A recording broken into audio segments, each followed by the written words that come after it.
Kalau jelas, tulis okey. So, saya boleh teruskan dengan soalan bahagian C.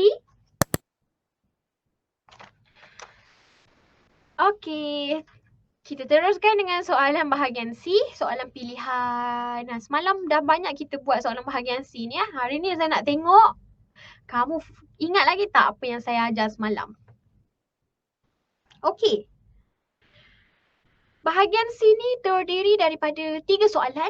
Dia ada soalan 11. 11 tu soalan esei. Wajib jawab esei. Soalan 12 dan soalan 13. Soalan 12 dan 13 adalah pilihan. Saya kerap kali ulang. So, tolong pilih soalan yang kamu familiar. Unit yang kamu familiar. Jangan ngada-ngada nak pilih unit yang kamu tak baca pun. Saya faham sains ada banyak tajuk, tak semestinya sempat semua pelajar baca semua kan. Tapi kita ada seminar ni. Seminar ni akan cover semua tajuk. Tolonglah bagi tahu kawan-kawan so dia boleh belajar sama-sama. Jadi tak ada excuses tak sempat baca. Okey. Soalan pilihan ni dia boleh jadi perbezaan, perbandingan. Biasa ni ditanyakan dalam soalan yang pertama lah, soalan A. Dan B biasanya soalan konsep, soalan kita buat keputusan, kita selesaikan masalah, dia bagi masalah. Pembakaran hutan secara terbuka dilakukan oleh secara besar-besaran. Bagaimana kamu mahu mengatasi isu sosio-saintifik ini? Itu penyelesaian masalah lah, buat pilihan. Antara kawalan biologi menggunakan tikus dan menggunakan racun perosak, yang mana yang kamu perlu pakai? Untuk soalan pilihan, biasanya dia tak ada betul ataupun salah. Kalau kamu jawab A, betul. Kalau kamu jawab B pun betul. Okey.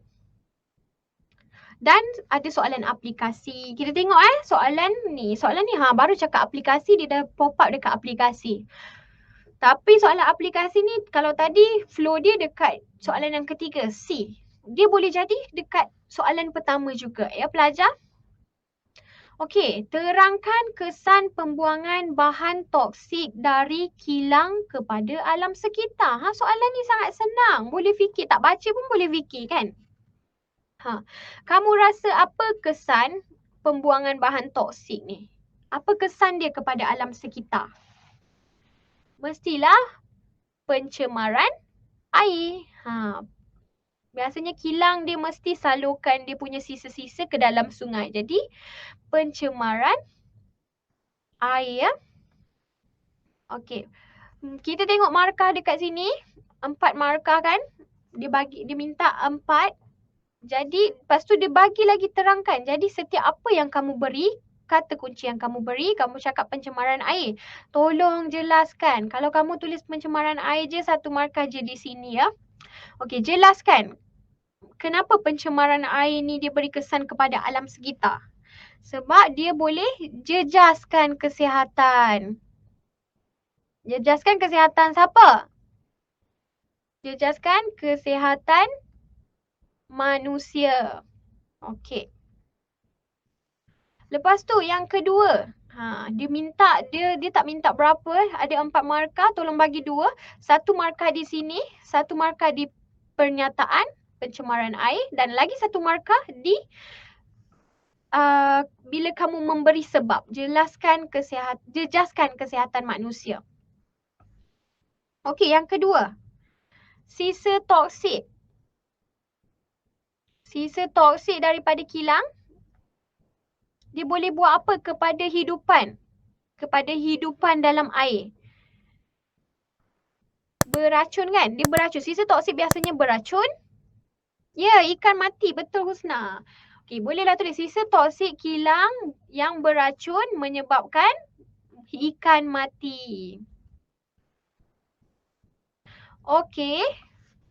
Untuk soalan macam ni, kamu ada pilihan ya pelajar, sama ada kamu nak jawab dalam satu perenggan ataupun kamu lebih selesa nak jawab dalam point. Kalau saya selalu tekankan kepada pelajar lebih senang kamu jawab dalam point lah. Pemeriksa pun senang nak cari markah kamu kan. Buat point macam ni dia dah nampak lah. Ni isi yang pertama, dia dah jelaskan dapat 2 markah. Okey, isi yang pertama, sisa toksik kilang beracun, 1 markah menyebabkan ikan mati ataupun hidupan akuatik mati. Ada 1 markah. Jadi total 4 markah di sini. Contoh pelajar, Kalau kamu hanya beri pencemaran air dan sisa toksik kilang beracun, maka kamu hanya akan dapat 2 markah. Rugi kan kat situ? Okey. Soalan penyelesaian masalah. Ni soalan yang merangkumi 6 markah ni. Kalau dah nama pun 6 markah, mestilah kamu kena jawab banyak sikit kan? Takkan nak jawab sikit-sikit. 6 markah kat situ mesti ada 6 point. Okey. Semalam saya dah pergi cara menjawab soalan yang ni, tapi lebih kepada soalan konseptual. Hari ni kita pergi kepada penyelesaian masalah. Tengok Kebanyakan sisa domestik seperti kertas dibuang melalui pembakaran terbuka. Orang suka bakar kertas, tak tahu ke kesannya membebaskan gas rumah hijau. Nanti ada pemanasan global tau. Jangan bakar kertas suka-suka. Pembakaran terbuka menyebabkan pencemaran udara. Dia dah bagi dah. Biasanya soalan penyelesaian masalah ni dia dah bagi dah. 2 markah tu memang dalam tangan. Macam mana nak dapat 2 markah tu? Kita buat satu jadual. Saya suka sangat jawab soalan aplikasi ataupun soalan penyelesaian masalah dalam bentuk jadual ni. Kamu buat jadual, ada kolom. Kolom-kolom yang pertama kamu buat pernyataan masalah. Masalah dia apa?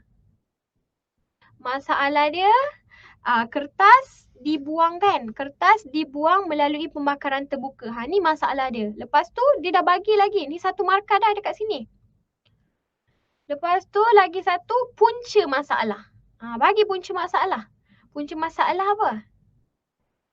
Pembakaran terbuka kan? Macam mana dia lupuskan? Okay, kita tengok secara ringkas dia. Macam mana? Buat jadual. Yang tadi jadual tak cantik. Yang ni jadual cantik. Okey, pergi satu-satu kenyataan masalah. Kita nyatakan masalah. Boleh letak bakar kertas untuk masalah tu. Bakar kertas untuk masalah. Boleh letak bakar kertas untuk masalah. Asalkan kamu nampak dekat sini. Nampak ni. Dia bagi tahu kan kebanyakan sisa domestik seperti kertas dibuang melalui pembakaran terbuka. Pembakaran terbuka samalah dengan bakar kertas. Tapi kamu akan dapat separuh markah dekat situ sebab dia dah bagi. Bakar kertas dengan pembakaran terbuka, ayat dia sedikit berbeza. Bakar kertas dekat mana? Dekat dalam rumah, luar rumah, dalam incinerator. Pembakaran terbuka kita tahu kita bakar kertas secara terbuka dekat luar rumah. Okay, kamu boleh dapat markah Husna untuk tu tapi hanya separuh markah 0.5 untuk masalah. Okey, untuk kenyataan masalah ni 1 markah. Untuk keterangan masalah lagi 1 markah. Kita jelaskan sebagaimana yang soalan dah bagi tahu, pembakaran terbuka adalah punca kepada pencemaran udara. Kaedah dan penjelasan. Macam mana kita nak elakkan pencemaran ni? Macam mana kita nak elakkan pembakaran sisa kertas ni? Kita boleh kitas semula. Dekat sini kamu kena bagi, kamu akan dapat 3 markah. Dan cara terbaik ni kamu akan dapat 1 markah. Yang kaedah dan penjelasan ni tolong bagi 3 point. Kita boleh buat kitas semula, 1 markah di sini. Kita boleh buat bakar dalam incinerator.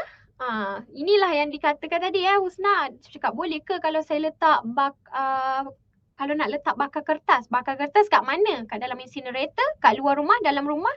Okey, sila buat ayat dengan lengkap dan jelas. Okey, bakar dalam incinerator. Jadi sisa yang dibakar tu dia tak terus terlepas di udara. Ditapis dulu incinerator. 1 markah di sini. Daftar bil tanpa kertas. Okey, sekarang ni kita bayar bil api, bil air. Kalau ibu ayah kamu bakar bil api, bil air, dah ada online kan? Online transfer. Semuanya atas talian. Tak ada kertas. Paperless. Senang. 1 markah di sini. Maksimum 3 markah Maksimum 3 markah. Jadi kalau kamu bagi lebih sekali pun dia tak akan bagi 4 markah di sini. Dia akan ambil jawapan yang betul sahaja. 3 kat sini. Kalau salah lah, katakanlah nombor 3 ni kamu jawab salah, dia akan tengok pilihan yang keempat, jawapan kamu yang keempat. Kalau betul, kamu dapatlah 3 markah di situ. Pemeriksa akan pilih.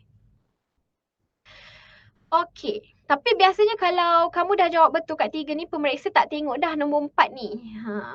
Jadi kalau betul-betul confident, bagi je 3, tak payah buang masa. Okey, cara terbaik Yang mana yang cara terbaik? Kita semula ataupun bil tanpa kertas, paperless billing, bayar apa-apa tanpa ada receipt. Contohlah kita pergi bank, nak keluarkan duit, kamu pergi bank nak keluarkan duit. Dekat soalan terakhir, mesin ATM tu dia akan tanya kan, do you need a receipt? Kamu perlukan receipt? Kalau perlukan, yes. Kalau tak perlukan receipt, no. Tolonglah letak no. Sebab kita kan dah ada online banking. Kita boleh tengok baki kita.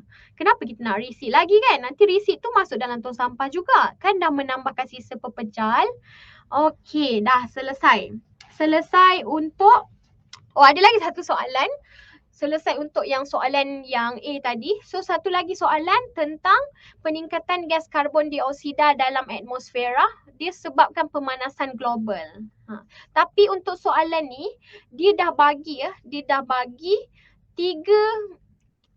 identiti yang dia minta. Yang pertama dia minta penyelesaian masalah, 1 markah di sini. So soalan dia a bit like kamu tulis ringkas lah. Punca masalah pemanasan global ni dan 2 kaedah penyelesaian. Macam mana kamu nak selesaikan masalah tu? Okey, baca balik soalan dia. Peningkatan gas karbon dioksida. Okey, peningkatan gas karbon dioksida ni adalah masalah. Ni masalah, 1 markah di sini, menyebabkan fenomena pemanasan global. Punca masalah, lagi 1 markah. Free je 2 markah dekat sini. Yang soalan ketiga ni baru aplikasi. Okay, kamu tengok fenomena pemanasan global 1 markah. Penebangan hutan atau pembakaran api fosil 2 markah. Kaedah dan penjelasan penghutanan semula. Kenapa? Sebab hutan dia akan serap karbon dioksida kan. Manusia membebaskan karbon dioksida bila kita bernafas. Tapi tumbuhan kalau dia bernafas, dia memerlukan karbon dioksida tu dan dia membebaskan oksigen. Berbeza dengan manusia. Guna pengangkutan awam, berkongsi kereta untuk kurangkan pelepasan bahan api fosil.